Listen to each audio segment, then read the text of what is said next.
Viral pasutri ini berobat bareng ke rumah sakit jiwa. Sebuah kisah pasangan suami istri dari Bandung, Fisti Eliana Bareski dan suaminya Arif, menjadi viral di media sosial karena terbuka tentang rutinitas pengobatan kesehatan mental mereka di rumah sakit jiwa. Mereka dengan jujur menceritakan pengalaman mereka menghadapi masalah kesehatan mental tanpa merasa malu. Arif sering mengeluhkan gejala seperti kecemasan, psikosomatis, hingga rasa putus asa. Sementara Fisti didiagnosis dengan gangguan kepribadian ambang atau borderline personality disorder. Fisti menjelaskan bahwa BPD adalah kondisi kesehatan mental yang mempengaruhi cara seseorang memandang diri sendiri serta orang lain. Kondisi ini bisa berdampak pada hubungan sosial yang tidak stabil dan impulsif, serta menciptakan pandangan diri yang negatif. Dalam kesehariannya, penderita BPD seringkali mengalami emosi yang ekstrim, bertindak tanpa berpikir panjang, dan kesulitan dalam mengatur emosi mereka. Keluhan kesehatan mental yang dialami oleh Fisti dan Arif juga termasuk gangguan regulasi suasana hati, kecemasan yang berlebih, serta overthinking. Dalam video yang diunggah di media sosial, Fisti menceritakan bahwa kondisi kesehatan mental suaminya juga disertai gejala fisik. Mereka berdua memahami pentingnya pengobatan kesehatan mental dan tidak lagi mengabaikan gejala-gejala tersebut. Proses pengobatan mereka dimulai dengan mengisi formulir screening kesehatan jiwa dan berkonsultasi dengan psikiater yang berbeda. Sebelum bertemu psikiater, Fisti dan Arif juga sempat diwawancarai oleh perawat untuk menceritakan sebuah keluhan yang mereka rasakan. Pengalaman ini membuat mereka semakin menyadari pentingnya mendapatkan bantuan profesional dalam menangani gangguan mental. Fisti menekankan bahwa mencari bantuan ke psikolog atau psikiater sama pentingnya dengan berobat ketika mengalami gangguan fisik.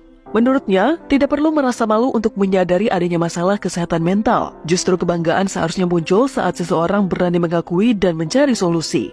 Jika gangguan tersebut diabaikan, dampaknya bisa merugikan orang lain di sekitar mereka.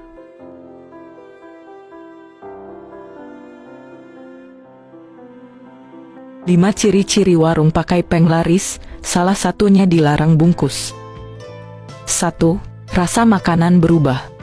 Mengutip podcast Tangis, salah satu cara paling mudah untuk mengetahui warung makan memakai jin penglaris atau tidak adalah dengan membawa pulang makanan. Jika makanan tersebut rasanya tidak seenak saat dimakan di tempat, maka kemungkinan besar warung makan itu menggunakan jin penglaris. Pasalnya, ini dipengaruhi oleh jin penglaris yang tak berefek di rumah.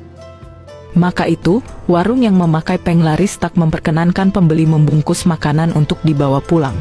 2. Tutup di hari-hari tertentu.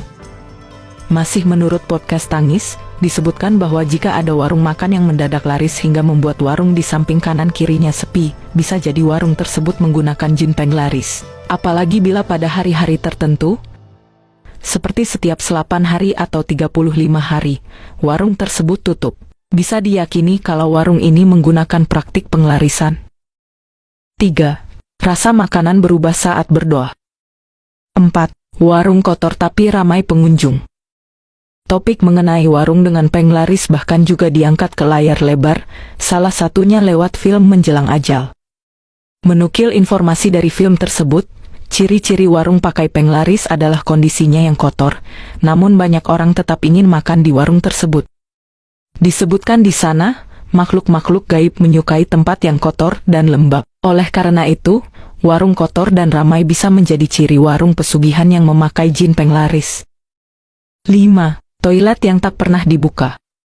Warung makan punya toilet yang tidak bisa dibuka atau digunakan oleh para pelanggan juga menjadi ciri warung yang memakai penglaris. Toilet itu tak boleh dibuka oleh pelanggan karena di sana jin penglaris melakukan tugasnya. Sebelum disajikan, makanan terlebih dulu dimasukkan ke dalam toilet tempat jin berada. Kemudian, jin melakukan ritual pada makanan yang akan disajikan.